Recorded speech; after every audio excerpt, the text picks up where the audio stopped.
Сайн мэцхан шинэ бичлэгтэй тавтай морил өнөөдрийн бичлэгээрээ би яагаад ном бичих болсон тухайгаа хуваалцах гэж байна. Энэ бол миний анхны ном Шинэ ээжийн тэмдэглэл гэдэг нэртэй өнгөрсөн 2 дугаар сард худалдаанд гарсан. Би өөрөө сэтгүүлд мэргэжилтэй бичих дуртай хүний хувьд 30-40 наснда ч юм уу ер нь тийм өөрийн бусдад хэлж чадах мэдэх зүйлтэй болсныхаа дараа номоо гаргана гэж боддог байсан. Гэтэ энэ бол зөвхөн бодол төдий байсан. Гүнжээг тээж төрүүлээд гүнжээг 1 нас гаруйтай болох үед нь ер нь хүүхдтэй амьдралдаа дасан зохицоод хүүхдээ хэрхэн арчлах, хүүхдтэйгээ яаж харилцах, хүүхдийн аавтай яаж харилцах ч гэдэг юм уу. Ер нь энэ тал дээр нэлээд шинэ амьдралынхаа хэм маягт дасан зохицчихсан байсан. Гүнжээг ой гаруйтай болох үеэс нь ер нь ямар нэгэн зүйл хийж эхлэе, юу хийх вэ гэж бодож байгаад эхэндээ бол бид хоёр хамтдаа хүүхд харж эхэлсэн. Охинтойгоо хамт гэртээ айлын хүүхд хардаг байсан. Гүнжээ бид хоёр 6 сар орчим айлын хүүхд харж агаад гүнжээгийн аав бид хоёрын төлөвлөжсөний дагуу гүнжээгийн дүүг олоод өвлийн үлрэл болоод ханаа том ихсээд бид хоёр хүүхэд харахаа байсан. 24 оны 11 сараас за юу хийх вэ? Одоо юу хийвэл зүгээр вэ гэж бодож агаад ягаад одоо номоо бичиж болохгүй гэж бодоод ер нь номоо эхлүүлж исэн. Яг номоо бичиж эхлүүлэхэд бол манай багын найз бас яг 9 сард амарчаад жоохон хүүхэдтэй. Тэгээ бид хоёр нөгөө хол лайд учраас одоо айгүйх юм асууна. Би тэрний ингээл урт уртын битэл хариулна. Тэгсэн чинь нэг удаа ээж нь ном биччихэр хүн бэ гэд нөгөө миний бичсэн урт чатыг хараад тэгээ хэлсэн гэд тэр бодол надад амар хүчтэй тусаад нэр яагаад одоо номоо бичиж болохгүй гэж бодоод тэгээд яг номоо 24 оны 11 сарын 15-нд бичиж эхлүүлсэн. Номоо бичсэн нь бол үндсэн 2 зорилготой. Хамгийн ихнийх нь ээжүүдийн сэтгэл санаанд хань болох, хоёрдугаарх нь ээжүүдэд, эмэгтэйчүүдэд үнэн зөв, шинжлэх ухаанч мэдлэг олгох. Ер нь бол яг энэхүү номоо 100% өөрийнхөө үнэн түүх, туршлага дээрээ суурилан бичсэн. Үнэн зөв, шинжлэх ухаанч мэдлэг мэдээлэл өгөх зорилгоор мэргэжлийн 12 хүний зөвлөгөөг номондоо багтаасан. За эхний зорилгын хувьд бол би өөрөө гүнжээг төрүүлжээд гүнжээг аав бид хоёр 100% өөртөө гардаж охиноо өсгсөн. Явцад бол бид хоёрын дунд мэдгүй чадахгүй зүг энийгээ ойлгохгүй байх, хүүхдээ ойлгохгүй байх маш их асуудал тулгамдж байсан. Хүүхдээ төрүүлчих юм бол болох юм байна гэдэг яг бодолтой байсан би. Тэгээд охиноо төрүүлсэн чинь маш олон асуудал тулгамдж гарч ирсэн. Номоо бичсэн хамгийн ихний зорилго буюу ээжүүдэд хань болох гэдэг нь би өөрөө яг гүнжээг төрүүлжүүл ингэж жирэмсэн үедээ гүнжээг төрүүлжүүл болох юм байна. Ингээд төрчгөд л ер нь учиртай юм байна гэдэг тийм төсөөлтөд явж байсан. Гэсэн чинь яг үнэндээ төрсний дараа жинхэнэ амьдрал, жинхэнэ асуудлууд эхэлдэг юм байлээ. Тэгэхээр яг хүүхэд төрсний дараах эхний 3 сар цаашлаад 6 сар бол үнэхээр бүх ээжүүд асуудлын хооронд байдаг юм байна гэдгийг өөрөө ээж болсны дараа анзаарсан. Нөгөө төрөөд авчруулал болно гэд бодож байсан чинь яг үнэндээ үгүй байгаа байхгүй юу? Харин ч бараг төрөх үйл явц чинь эмчнэрийн гар дээр эмнэлэгт ингээд мэддэг чаддаг хүмүүс нь хажууд учраас ингээд харьцангуй гайгүй өнгөрч түүнээс хойшоо хүүхдийн болоод гэр бүлийн маш олон асуудлууд гарч ирдэг. Номынхоо өмнөтгөлдөө би бичсэн байгаа. Ээж болсон маань миний амьдралын хамгийн том өөрчлөлт, ахиц дэвшил, уналт, босолтын үе байв. Эмэгтэй хүний амьдралыг ээж болохоос өмнө ба дараа гэж 2 ангилдаг юм болов уу гэж бодож суусан үе цөөнгүй. Ээж болох нь 23 настай миний төсөөллөөс давсан мэдрэмж, мэдлэг, хариуцлага, хат шаардсан аялал байв. Нэгэнт эхлүүлсэнд бол бодит амьдрал хийгээд зүрх сэтгэлд үүр дүргэлжлэх энэ аяллахаа тухай уншигч тантай хуваалцаж буйдаа талархаж бас доогдолж байна. Нэг л ээж болсон бол насан туршдаа ээж юм байна лээ. Тэр хүүхэд хэдэн насч хүрсэн байсан ээжүүд үргэлж сэтгэлдээ түүнийг тээж авдаг. Өмнө нь миний сэтгэл санаа ингээд хоосон үе байдаг гэсэн. Ээж болсноос хойш ерөөсөө хоосон байха болчихсон. Яг тэгвэл гүнжээтэй холбоотой маш олон зүйл ингээд миний сэтгэл санаанд байж идэг. Энэ гүнжээ гэдэг нэг юм баг нь үссэн юм шиг. Тэгэд наагур нь ямар ч олон асуудал болж исэн яг үндсэн шалтгаан миний сэтгэл доторх үндсэн баг нь гүнжээ гэдэг болсон. Тэгээд тийм учраас нэгэнт эхлүүлсэн л бол бодит амьдрал хийгээд зүрх сэтгэлд үүр дүргэлжлэх аялал гэж оруулсан байгаа. Ээжийн амьдрал гэдэг бол угаасаа насан туршид үргэлжлэх ийм аялал юм байна гэдгийг ойлгосон. Энэхүү номороо дамжуулан ээж болсон болох гэж байгаа болохоор төлөвлөж би эмэгтэй танд хань болохыг хүслээ. Хань гэдэг зөвхөн хажууд бараа нь үзэгдэж буй нэгнийг хэлдэггүй билээ. Хань хаяа зүгээр л оршиж байхдаа амгалан мэдрүүлнэ. Хэрэгтэй үед зөв зөвлөгөө өгнө. Хэцүү үед тайлбар болно. Тухайн үедээ давхааргүй санагдах олон давааг хамтдаа даван туулна. Хаяа түүнийг надад байгаа тухай бодох төдийд сэтгэл дүүрнэ. Ээж эмэгтэй таны зүрх сэтгэлийн үнэнч найз, шаардлагатай үеийн тань зөвлөх байхыг хүснэ. Зүрх сэтгэл оюун бодлын минь нандин хоймор заларсан гайхалтай өөрийнхөө ээж болсон аялалд минь тавтай морил гэд өмнөтгэл маань ийм байгаа. Яг би 11 сарын 15-ны өдөр номоо бичгээр шийдээд орой хоолой хийх гэж зогсчихсан чинь бүр бичиж эхлүүлмээр санагдаад ирээсөө байж чаддгүй бүр за тогтсон. зогсож чаддгүй. Тэгээ шууд ноутбукаа гаргаад өмнөдгөлөө бичижсэн.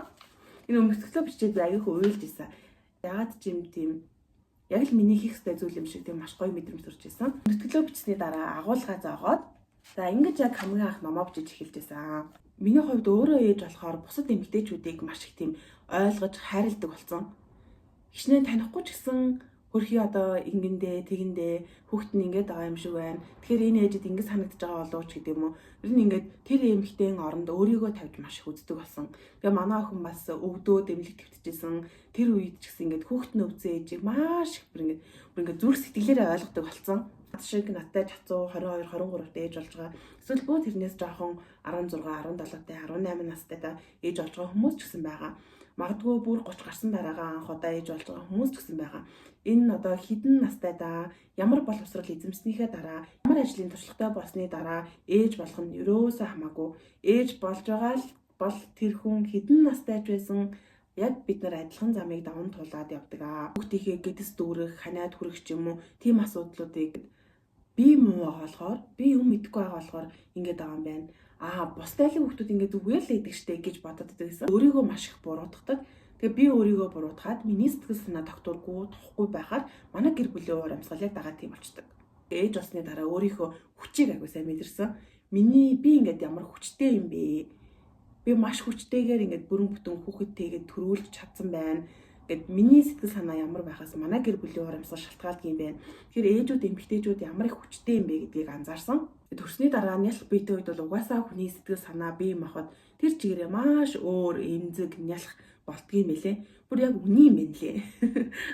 Би өмнө нь ингээд хүний бие нялхран гэх одоо яадаг юм бол ямар сони гэсэн чинь инээр төрсэн юм шиг тийм одоо аяг халуун ус уусан ч хөлрөөл жоохон юмд ядраал жоохон юмд эмзэглээл аюу тийм нялхардаг гэж яг үний юм байна лээ. Хүүхдээ төрөөсний дараа хэсэгхэн хугацаанд эсвэл энэ жирэмсэн байх хэсэгхэн хугацаанд ээжүүд эмэгтэйчүүдийг шинэ амьдралын хэм маягийнхаа тухай мэдлэг мэдээлэлтэй төсөөлөлтэй байгаасай гэсэн үгнээс мөн нөгөө талаар ээж та ганцаараа биш ээ. Эмэгтэй та ганцаараа юм байдал байгаа юм биш ээ. Ээж олоод гэртээ сууж байгаа эмэгтэй хүн бүр асуудлын хооронд байдаг.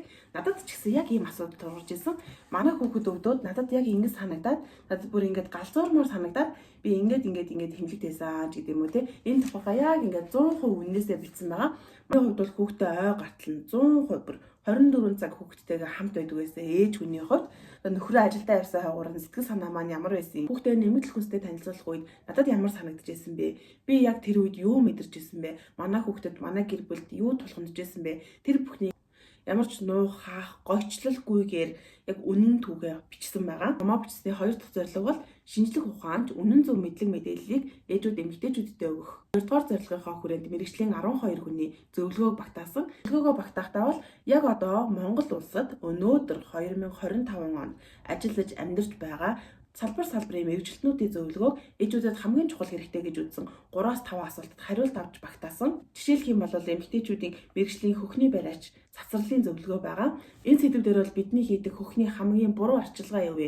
Уурга зангирахад бид нар массажлах нь зөв юм уу, буруу юм уу? Эрүүл мэндтэй шууд холбоотой ийм зөвлөгөөнүүдийг багтаасан. Мөн төрхийн өмнө памперс, нойртол байдаг халаад гэх мэт хэрэгтэй зүйлсээ бэлддэг шиг сэтгэл санаагаа бид нар хэрхэн бэлдэх шаардлагатай вэ? Би сэтгэл санаагаа бэлдэж байсан уу? Юунд дутуудсан байсан бэ? Гэх зэргээр агуулгуудын хүрээнд бичсэн юм аа. Гүнжээг тээх жирэмсэн үеэс 2 нас төгтөл энэ 2 жил гарын хугацаанд миний амьдралын үнэн түүх туршлага энэ үед тулгамдж байсан асуудлууд дээр зөвлөгөө авах маягаар ингээд оруулсан байгаа.